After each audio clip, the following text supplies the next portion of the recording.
Take high life pie, anyway. Okay. Maybe next week I should bring it back. Because it's good time for me to get up close with my guest who is seated. I can't wait for that conversation. Trust me, it's going to be revealing. Make sure you don't flip it. Let's just do this connection.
Going to be something awesome. Good morning to you. Good to know you're tuned into Joy 99.7. This is The Reason is Jesus. And obviously, this is what we get up close. And I have a fantastic guest today. Trust me, it's going to be a revealing conversation. We're streaming live on Facebook, of course, across the globe, myjoyonline.com. Follow and let's have a good time. My name is Fifi Folson, the Christocentric guy. So who is my guest today?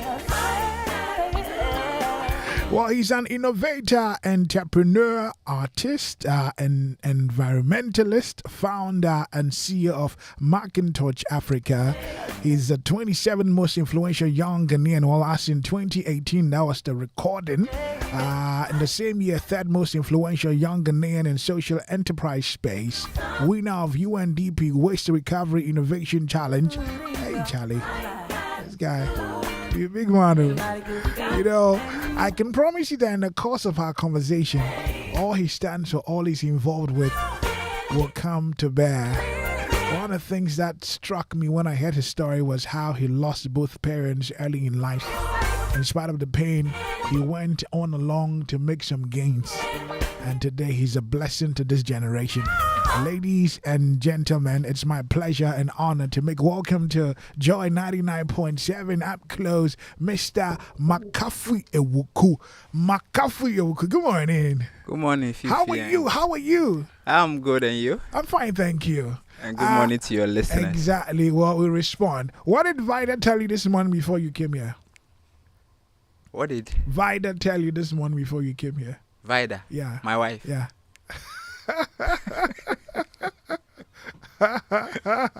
Oh, she has not said anything yet. We've had a lot of conversations. I know. Okay, well, she's here giving you more one of the support. things she said was I was looking handsome. Oh, yeah. Congratulations, though. Thank you. So, Makafui, I'm excited to host you here. I mean, I followed a few of the things that you are involved with, and I believe that with time we will bring it to our listeners and viewers as well. But, so are you coming from church?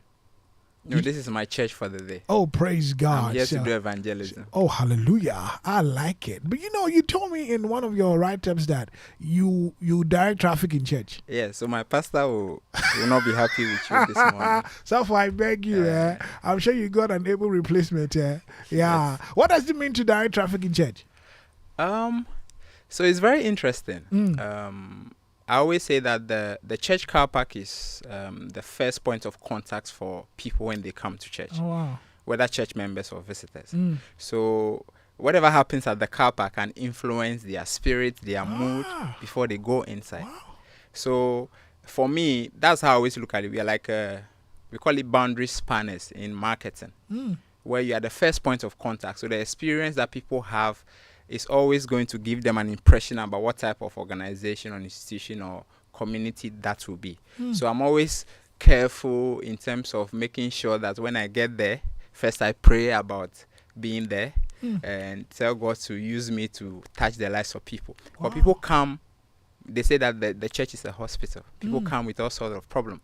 sometimes people come, they're already fighting with their spouse at home before they came, and they are very angry, and they got there, and then you're trying to pack them, and you're not trying 10 like this, boss. No, they will just flare up, and then they'll just take it out on you. So you always have to be aware of this thing, and then let God touch your heart, give you patience, and give you grace to be able to deal with all kinds of people. It's a wonderful experience. It's a ministry on its own, eh? Yes. And you've been doing it for how many years? So consistently, I normally stand on my feet for 6 hours every Sunday for 13 years. Really? Yes. Who we normally have 3 services. Okay. So I'll attend the Saturday's church, and then on Sunday, all the 3 services, I'll be at the car park. Who sent you there? So I used to be an usher in the main auditorium, but when we moved to our own land, I realized that there's always chaos in the car park. Sometimes people leave their cars and block other people. There's an emergency, somebody cannot move. And the values that the church believes in, I don't see those values being shared at the car park. So I sacrifice my role in the auditorium where I can afford to dress anyhow and be in the air condition, and came into the sun, into the mud, into the rain, to make sure that the standards that we want to pursue inside the auditorium, that same standard can be transferred to the car park. I like that. Where do you go to church? Agape House New Testament Church. Reverend Richard C. Wiscombe is my... Oh, he's my friend. He won't fight you. He won't fight you for come. He's my friend. Uncle Richie, good morning. Oh, wow. So thank you for sharing that. So now you know there's a ministry like that when you're in church. I like the thought of, making sure people, before they get into the auditorium, they've received some love, and congratulations for doing this for 13 years. And one of a couple of interesting experiences I've had while being there. So there was one time a lady was traveling out of the country. She wanted the pastors to pray for her, but the pastors were a bit busy, and she was in a hurry. So when she was leaving, we're chatting, and then she mentioned that, she's traveling and she wanted the pastors to pray for her, but then they're in a hurry, so she's leaving. And I told her, let's pray. So I prayed with her before she left.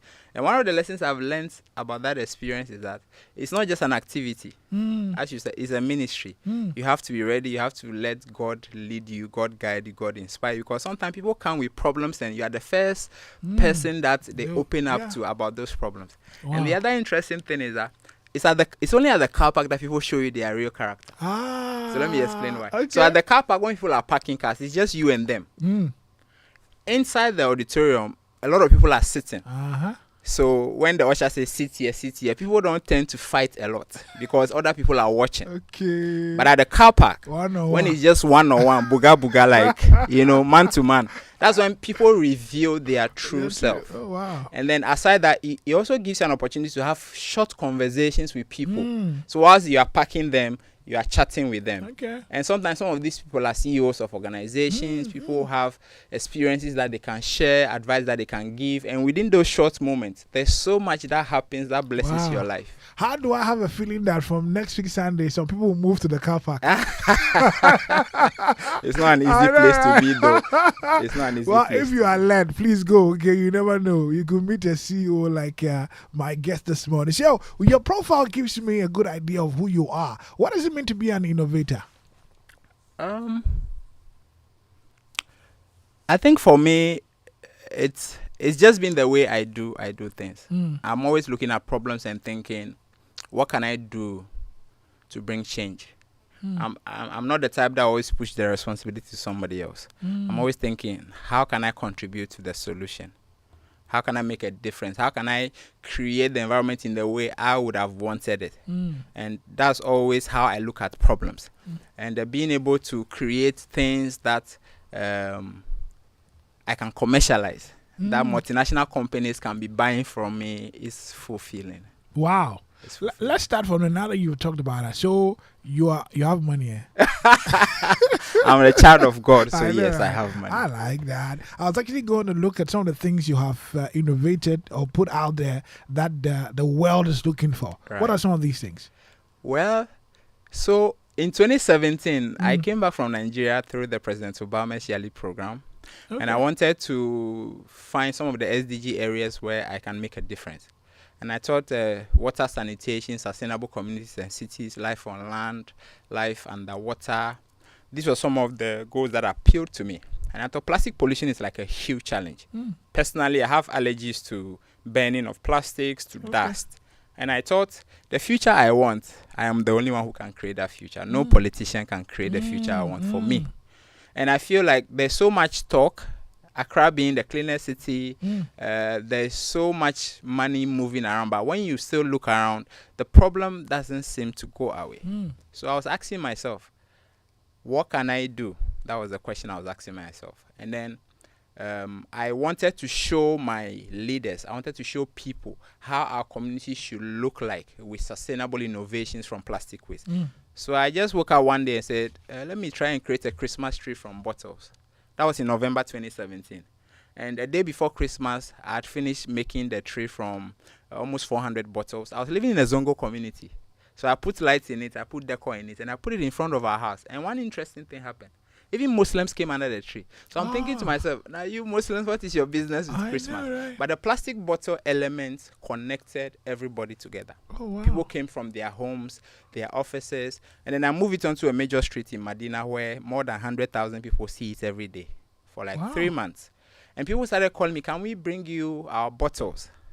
So one of the lessons I learned from that particular experience was that it's always better to show people instead of telling them. So for instance, the Christian life, you have to show people by living it, not trying to tell them you're a Christian. That's always a better way to make a better impact. Then during the pandemic, whilst we were locked down, I was trying to turn plastic waste into a leather-like material. So sachet bags and other shopping bags. And I was thinking, if that works, we could use it as a leather material to do anything that leather can do. So it took me 12 months. I bought a machine meant for something else. I repurposed it. And then I started doing some experiments. And in 12 months' time, I figured it out. So I launched a footwear brand called Macintosh Africa, which is partly made from pure water sachet. We launched it at the Total filling station at 37. And it was one of the most exciting things that we've done. Also in 2022, we built the first bus shelter from 3.5 tons of plastic waste. What was that? Bus stop? Yes. We built a bus stop at Jolu Junction from Chalewate waste, from... I've seen that. You've seen that? You created that? Yes, that's my work. Oh, really? Yeah, it's the first of its kind on the continent because we wanted to show people what is possible from waste. People see the problem. But if you show them the solution and what is possible, it immediately changes the way they handle plastics. Wow. So that's some of the things we do. And then I have this product, which is a giant bottle-like container called a receptacle, which is transparent, that companies and organizations use to recover plastics. I made that because we normally go for events. We have these bottle dustbins that we made. They are not transparent. And then we label them plastics, paper, glass, and all that. And normally, this is an event happening in an embassy. Everybody is extremely educated. But at the end of the day, when we open the bins, I know, right? the one that says paper, there's food wasting. So I asked myself, these are educated people. The assumption is that they should know better. But why are they not doing better because they know better? And the answer I gave myself was that people have an expectation that somebody else will come and sort out the waste at the end of the event. So there's no need for them to bear that additional responsibility. But then if we will solve the problem, we need everybody to do the right thing, not just the janitors and not just the waste management people. So I decided to design a receptacle that was transparent. So everybody can see what is inside. So there's an assumption that somebody's watching me when I'm dropping something. So if it's not the right thing, somebody can come and confront me. And it has worked. We experimented it. One is in front of our facility in Adenta for the community, and it's free. It has an open window. It's not closed. It's for sachet and bottles. And I can assure you, for the last 2 years, that's the only things people put inside. Wow. Yes. I like this. So when you're growing up, what did you want to become? Growing up, I wanted to be a doctor. My mom was a nurse. I spent most of my time around the hospital. And she sometimes she has some tools and other things at the house. I'll take them, I'll play with it. We'll catch lizards and frogs, we'll skin them alive, we'll watch their hearts beat, and we'll say we are doing operation on them. Really? So it was a lot of adventure. And so I wanted to be a doctor to help sick people. So that was a dream. And what happened? I lost my mom in 2005 and my heart got broken and I changed my mind. Oh, no. Yeah. That must have hurt. So I mean, because the hospital normally has a smell, a certain type of smell. Yeah. And my mom worked in the hospital. So when my mom died, anytime I go to the hospital, all the memories come back to me, and it overwhelms me. So I just moved on. Yes, I went to study marketing in University of Professional Studies. And I'm told that you didn't complete at the point you should have. Oh yes, so when my mom passed away, I was looking for money for my education. I even went to someone prison to go and ask somebody for money. Oh, somebody who is in jail. My MP, former member of parliament, Dana Bodakpi. Oh yeah. My auntie took me to him to ask him to help me with my fees. A week after, he got jailed. Oh. But the man made a promise to me. Oh, you understand? So I was following up on the promise. The aim was to ask him, is there a different MP he can recommend for me to go and see, to see whether I can still get the help. That was when I'm sure the man was thinking, what is wrong with this boy? No, right. I'm in prison. What are you doing here? So that was one of the weirdest things I've ever done. So I just decided to hustle my way through school. I was working. I would take the research works of my friends, the assignments, do it for them. I had a small printer. I'll print it. I'll charge them something. I was teaching my colleagues. I was doing one of the biggest extra classes on campus back in the day. Oh, really? That was how I was surviving. But in my third year, I ran out of money. So I took the hard decision of deferring my course for a year. That was when I met my senior pastor. But in 2000, when I was at Keta Secondary School, I'm a Jolalian. I used to watch the man on TV, and I was wondering, I love the way the man explains the word of God. It's from a very practical viewpoint. He will tell you that you can't be sleeping on a single bed and be praying to God for a wife. I mean, buy a double bed so that God knows you are serious. That's the kind of way he goes about the word of God. So in 2007, my senior called Brido invited me to church. And I went, and there was the man that I used to watch. So I met him. He gave me a job at the church office, and then he paid my rent. And then when it was time for me to go back to finish my course, he paid the rest of my fees. Oh, God bless you. So he's you. been a father to me. I published a book in 2015 called The Tertiary Years. He wrote the foreword for the book. Oh, wow. Yeah, so he's been an amazing father to me. You seem to have a very interesting journey in life. Yes, let me look for salvation on this journey. Okay, at what point in your life did you realize that you needed Jesus, or did you receive Jesus into your life? I was born into a Christian home. Oh, good for you. Yeah, I was born into a Christian home. But then when I became older, I thought personally I needed to embark on the journey for myself. Indeed. There's always the challenge where you are just following your parents around and you have not bothered to take your time to sit and ask yourself why you are going on this journey yourself. So I made that decision more than 20 years ago. And I decided that I wanted this for myself. I wanted a fuller experience. And that was it for me. Do you have any experiences in this faith? Like something God did for you and you thought, wow, God, I see you. Yeah. You have? I have a couple of those experiences. Share some with me. So I went to the UK in 2019. I got invited by University of Brighton to share my work with PhD students. Hold on. You? Yes, the baller work. Yeah. The plastic thing you're doing? Yeah, the baller work. Oh. Well, did you display? So in Europe and US, some of the countries used to ship their waste to China and Asia. Then Asia says that we can't take your waste anymore. Everybody's looking for solutions at home.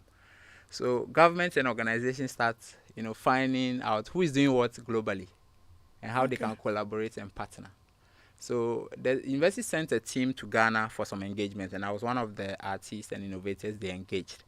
And I was part of a Ghana Climate Innovation Center program, which is a World Bank funded program.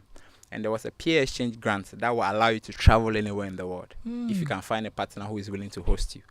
So I wrote to the university about the grant, and they said, they have a master's program in sustainability happening in October.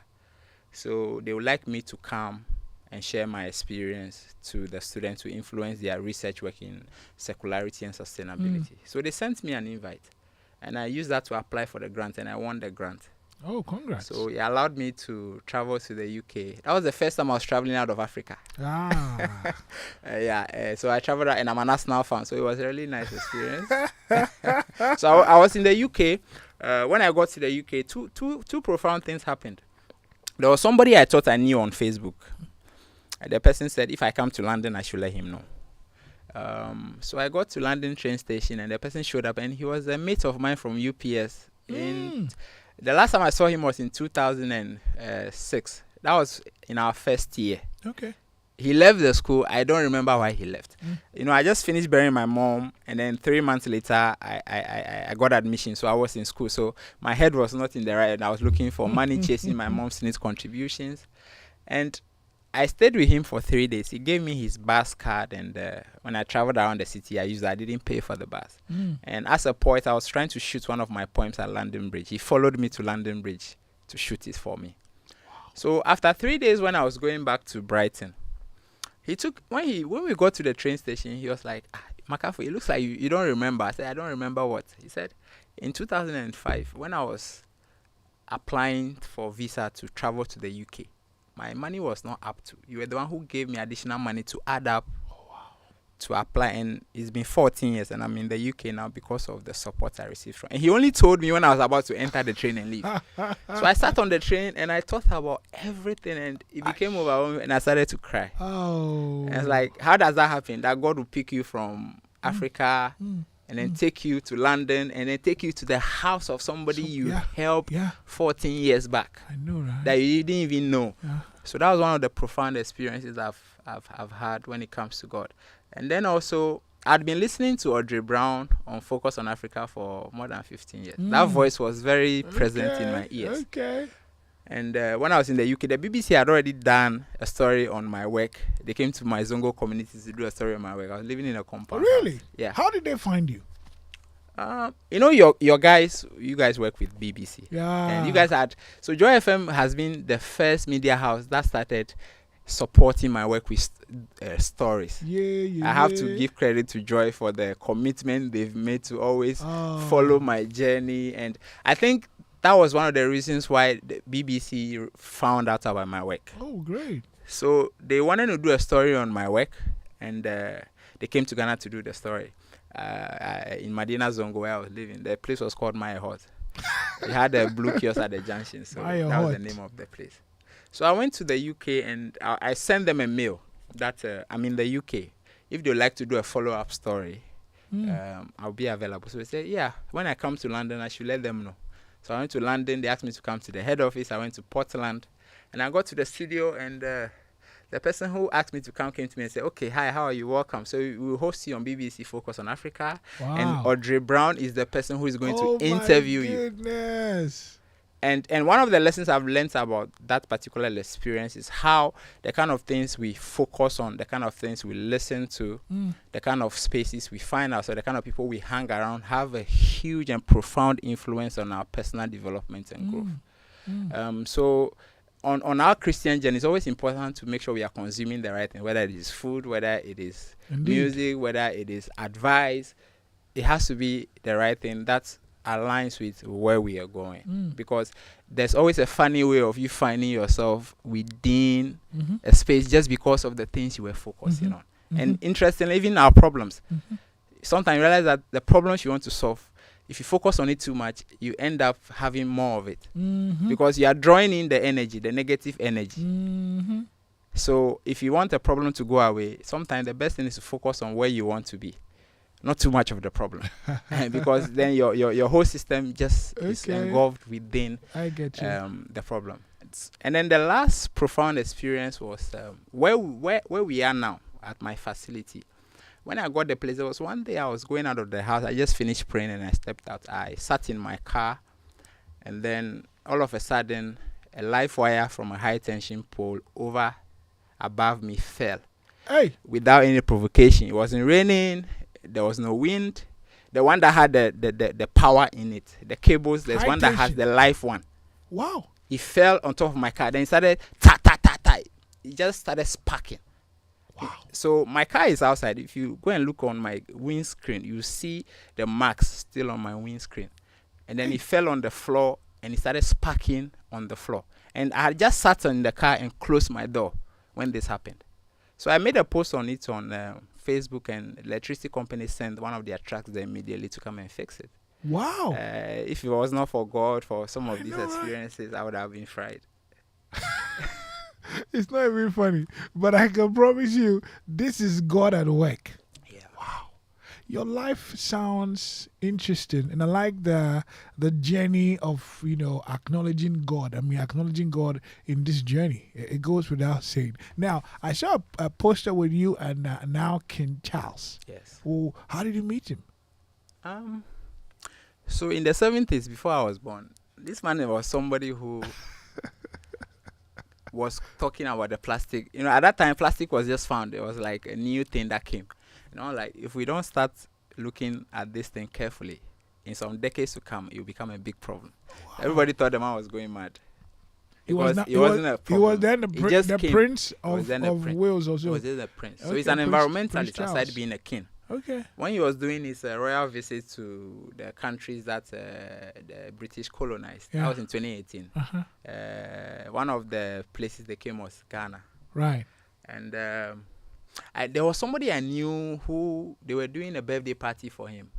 And I thought, I would love to meet the guy. So I spoke to the guy. I said, he gave me a ticket so that I can be at the party. So a few days to the event, when I called the guy, he wasn't picking his phone. So I just forgot about the event. I was just sitting in my home and then followed the event on TV.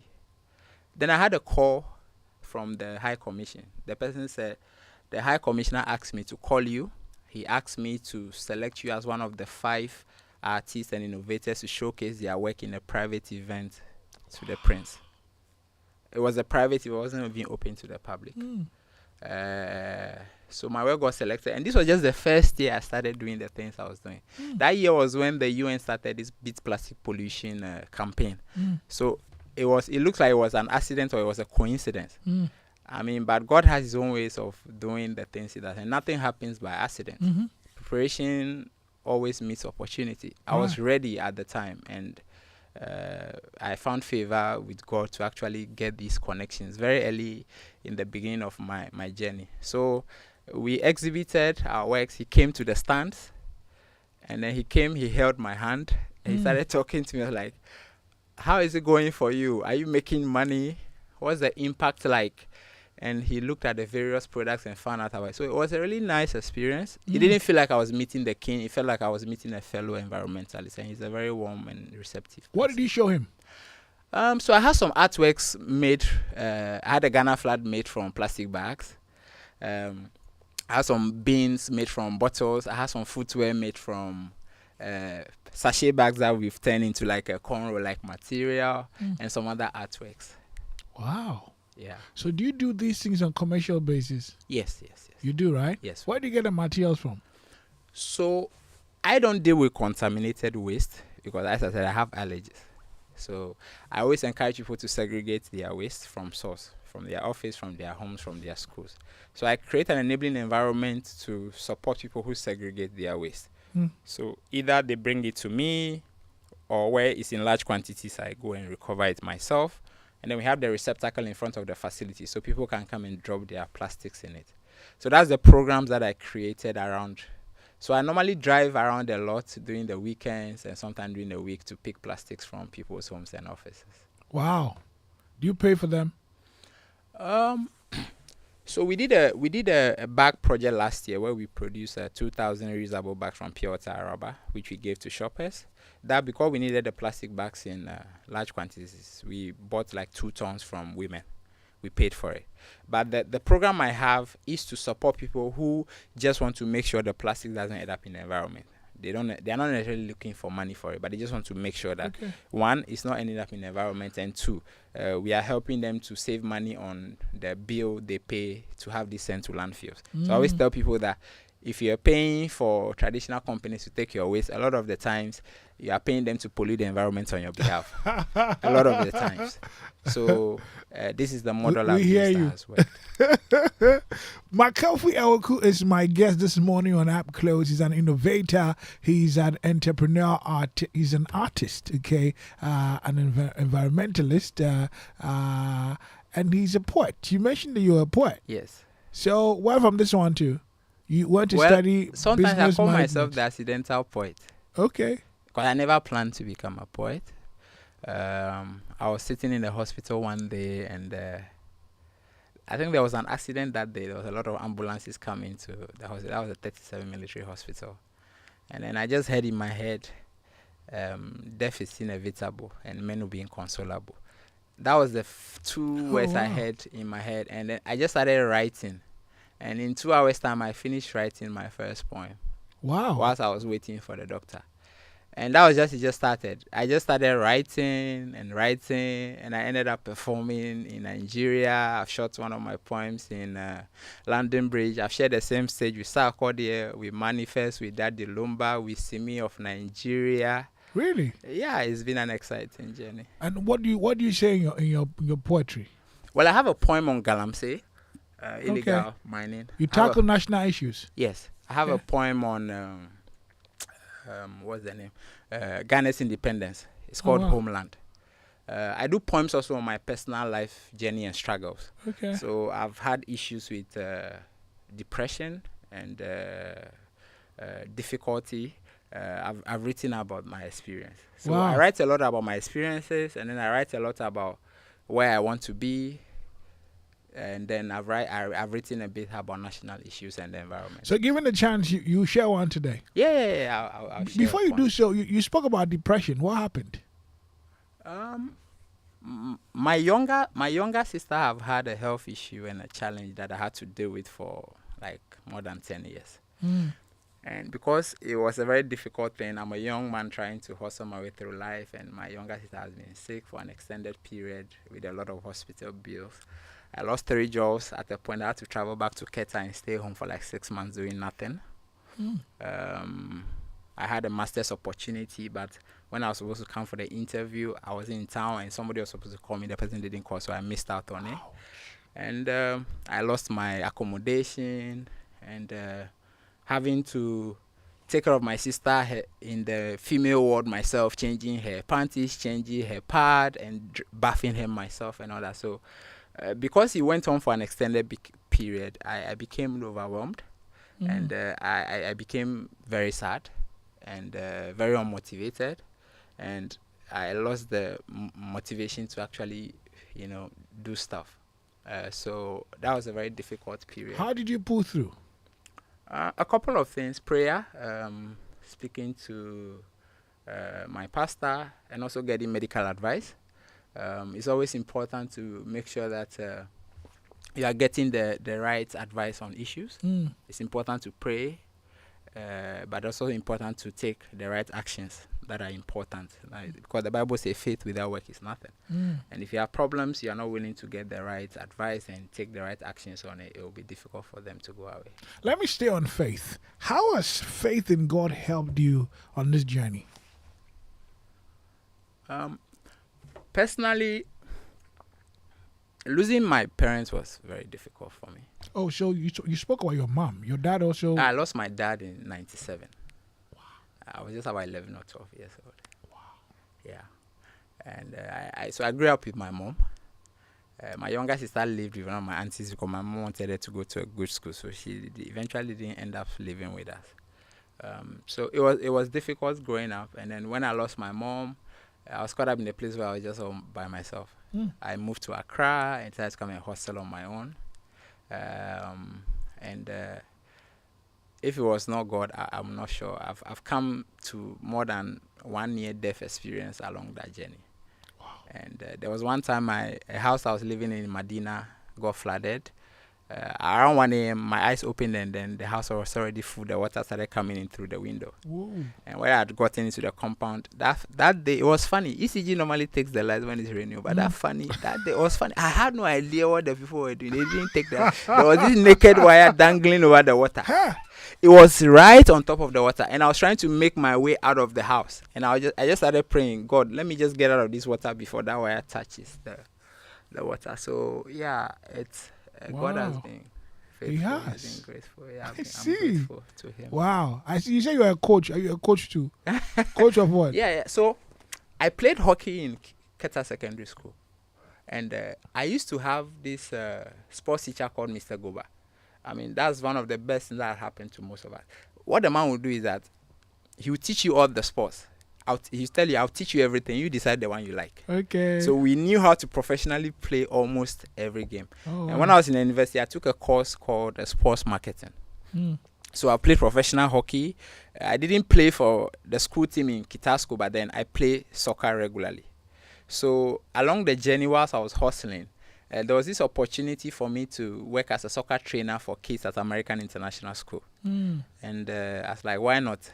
I've taken a course in the area. I follow football, and I love kids.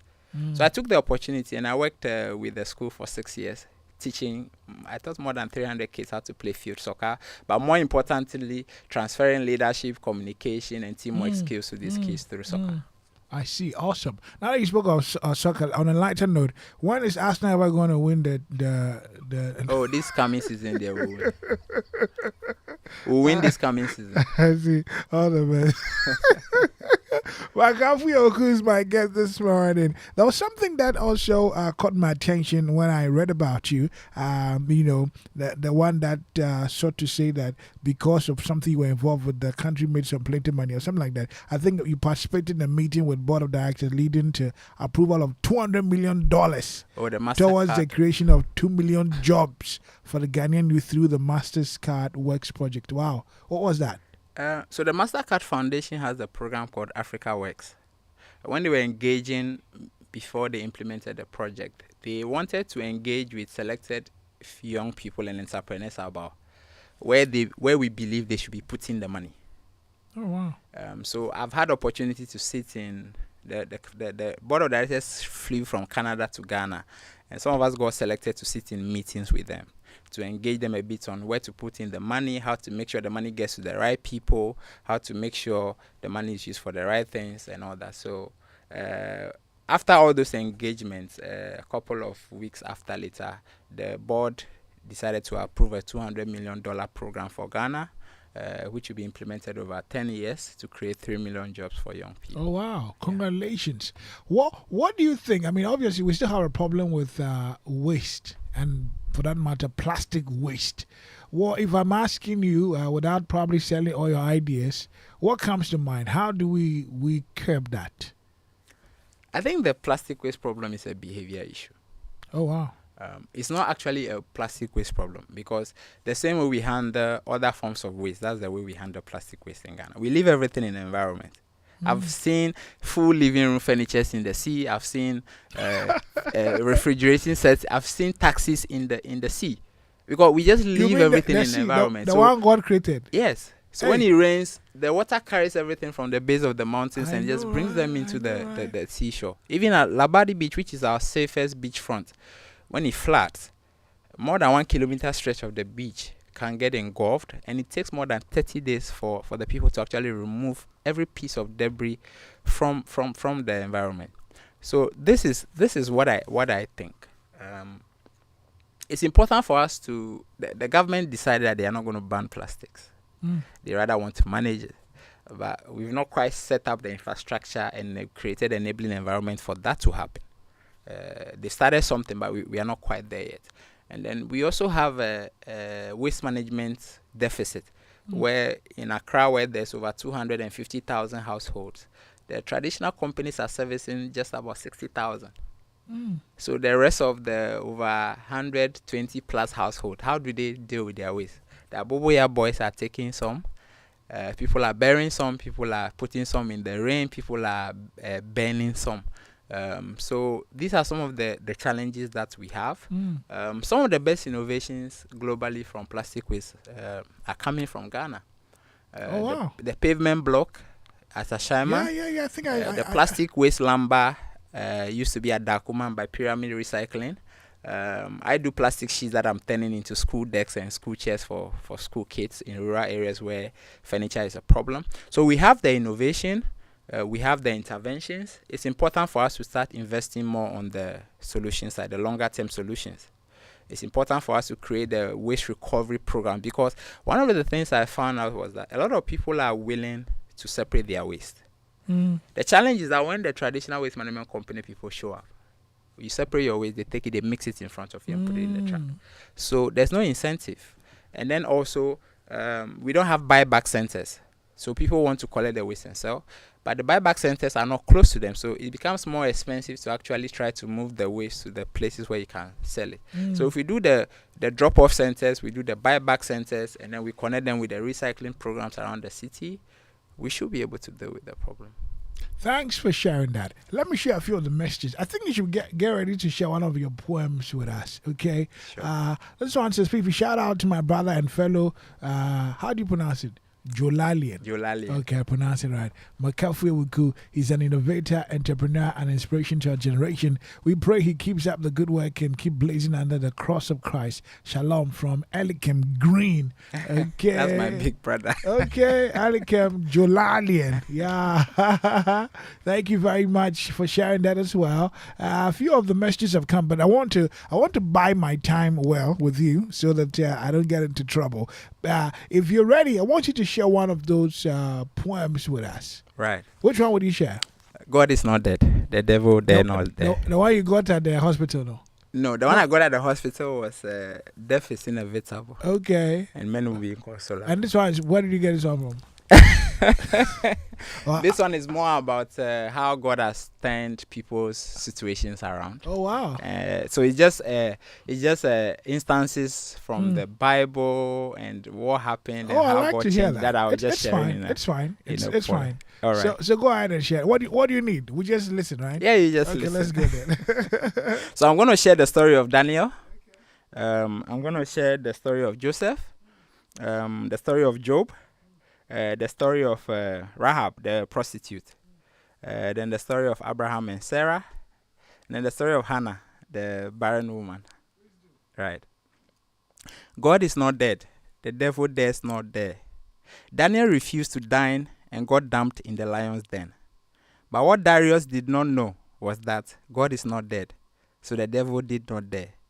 Darius realized later that there's a God who is always there. Even though men will plot against you, God will take you out of there. He will lead you to your expected end. You may be dreading the worst, but believe it will work for your good. Because God is not dead. If he can spit in death to usher in sight, he will get you out of sight before the devil can get there. Believing does not mean your problems are not there. Believing means focusing on a God who is always there. God is not dead, and the devil knows he dares not dare. Joseph's brothers sold him out because of the Father's love. What they did not know was that the Heavenly Father's love was abundant for him in a foreign land. Joseph got sold out, but God is not dead, so his life became sold out, and the impact so loud, his brothers became so wild. When people plan and execute your downfall, God will nourish you into a waterfall. God is not dead, but the devil always wants to dare. Job's life was blameless, so the devil wanted to shift blame. The devil became jealous and demanded from God a job loss. When you get into a situation of a job loss, do not go down the road of hope loss and end up with weight loss. Learn from Job's loss, because your riches in Christ cannot get lost. Rise up, tear your robe, and give praise to reclaim what has been lost. God is not dead. The devil dares not dare. Rahab was a prostitute whose life was in destitution, needing restitution. When in her defiled state, she feared the King of Kings, defied the King of Jericho. Her life spared because of the spies. Your case is not dead until God shows you kindness and gives you restitute. Man judges by the outward looks, but appearances can be deceptive, so God looks at the heart. God is not dead, so even when you have not been lined up to be chosen, you are in line to be chosen.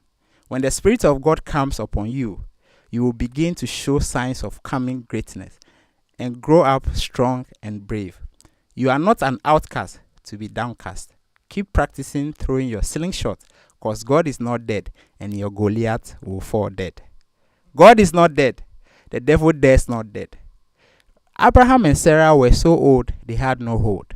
Your situation may be laughable, even to yourself. You may seem to be a laughing stock, but one day when your stocks rise, you will go on a jolly ride and eat jollof rice. God is not dead. The devil dares not dare. Penina kept provoking Hannah in order to irritate her, because she could not bear. She was downhearted. She was downcast. The shame she could not bear. Hannah cried a river, but it was not a river of joy.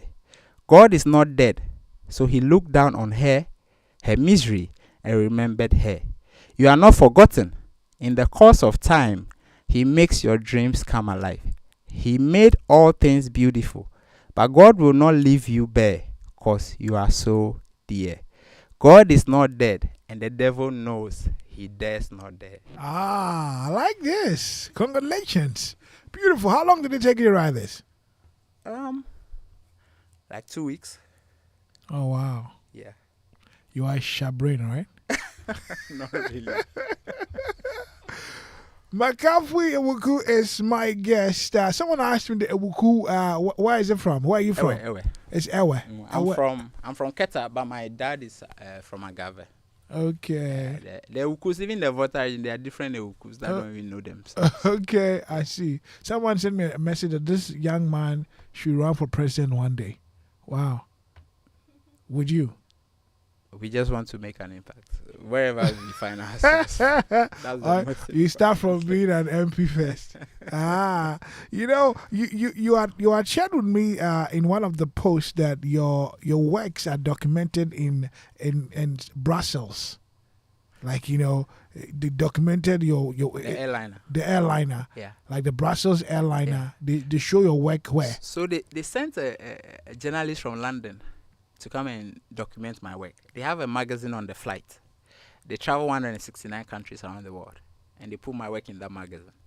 And one of the interesting and funny things was somebody was on a flight going to Stockholm and sent me a WhatsApp message that I'm reading about your work on the flight I was on, and he sent me a screenshot from the skies. So that was one of the most exciting. You didn't know about that? I mean, I knew the story was on the flight. Okay. And it was on all the planes. But for somebody to actually be on the flight going somewhere and send me a screenshot that I'm reading about your work. What kind of work specifically? So the plastic works? Yeah, so they documented my plastic waste innovations and work. Where are you taking this whole thing? I think for me, the eventual goal is that it's important for us to understand that without sustainable communities and cities, nobody can live their dreams. And basically, that's what I'm just trying to do. Everybody needs to be able to safely live their dream. I mean, if you take children, for instance, children should be able to safely cross the road. And that's one of the bigger problems I have with Ghanaians. We don't pay too much attention to old people and children trying to cross the road. Nobody wants to be the one to stop. And it's a problem. Then also, if our communities suffer flooding, where you have to go to work, and especially people living in Kaswa, they suffer a lot when it rains. It becomes a problem for you to be able to live your dream. If you have your child at Kolebu, the first air that the child will breathe in is a polluted air, because there is an old dam site along the Abosokai stretch. It has been closed down, but the land was never reclaimed, and people still burn plastics there, and that's just by Kolebu. So if you go and give birth at Kolebu, your child start breathing polluted air, your child may develop asthma and other respiratory problems. So sustainable communities and cities agenda is a very important one. If we don't make our communities safe enough for everybody, especially the most vulnerable ones, it will be difficult for us to get to a place where our communities are, communities that people can say they have dreams that they'll be able to live within these communities. Do you have plans of relocating? I've thought about it. Will you go? I don't know, but I'm thinking about it. What's Vida saying? Oh, she her job, the job God has given her is a destiny helper. I know, right? So if I say we are going, I know. she has to come along. Please stay, we need you. Come on, Fifi. Oh, such a beautiful poem. Jolalian, okay, the great from Kokwi. I think your people are here this morning, but they're excited you're here. So Fifi, good morning. I'm just watching his works. It's marvelous. Please ask him if I can apply to work with him. Okay, well, put that question down. I sure would. I'm sorry if you send me a voice note, I cannot read it now. Okay, thumbs up to my Makafu, keep up with the good work. We are proud of you from Senanu Dekuche. Okay, right.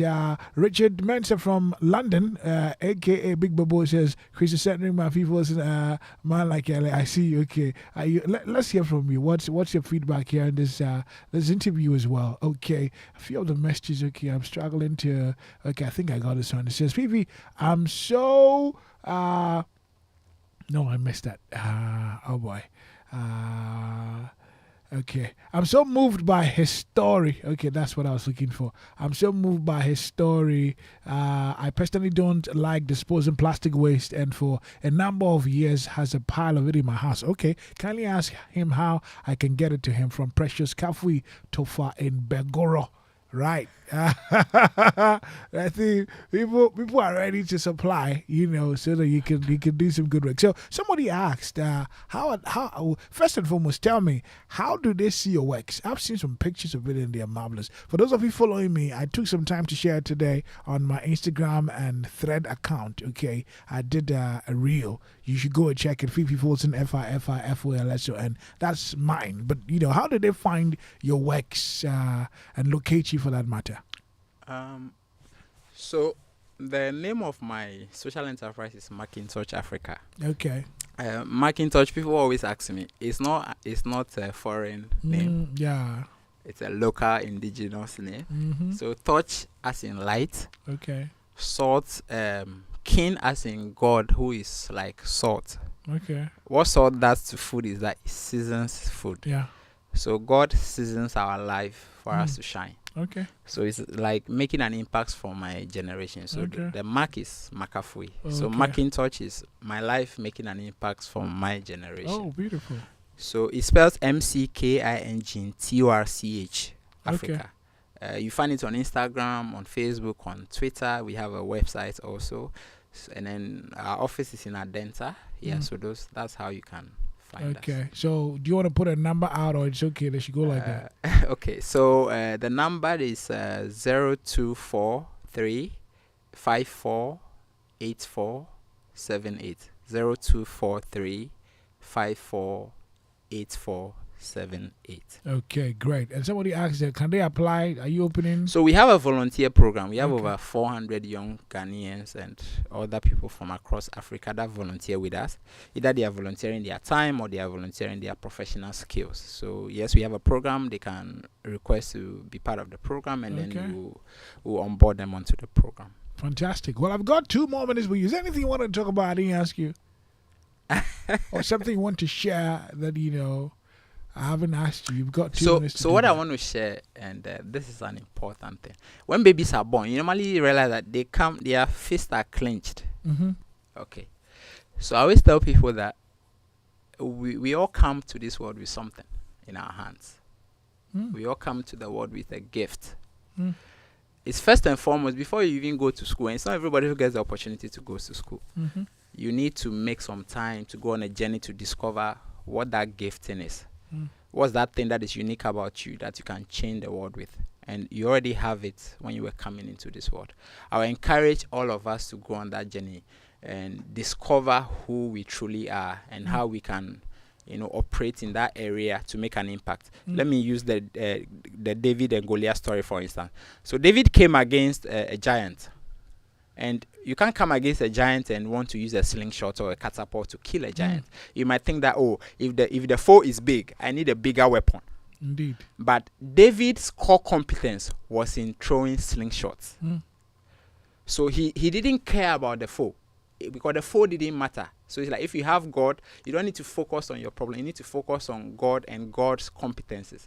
So whatever that is unique about you, you need to focus on it. You need to develop it. You need to perfect it. That's how you can win in life. And I will encourage every young person. Thank you for sharing this with us. Makafu Awaku, innovator, entrepreneur, artist, environmentalist. He's a poet, founder, and CEO of Macintosh Africa. And that's the handle across social media. Thank you for the honor done us by coming to share your life story and all these innovations with us. A lot for us to learn. God bless you. And God bless my friend and sister, Carrie Senanu at Josie Mrs. Thank you very much for the connection as well. Shouts to all of you who are tuned in in. I want to believe that you were inspired. We're definitely going to be back, God willing, next week. Well, Ellie Agbemo, aka Jackpata, says, well, I should give a shout out to Central Assemblies of God Youth in Ashaiman. You're having a youth day, right? Okay, I just did that, right? Family, that's about it. Thank you very much. Thank you, Mrs. Vaide Ewuku, for accompanying your husband here as well for moral support. We appreciate you. May God's grace see all of us through every life's race with an extra pace no enemy can chase. Amen. We are back next week. My name is Fifi Folson. It's a wrap, people. Bye-bye. His mercies are new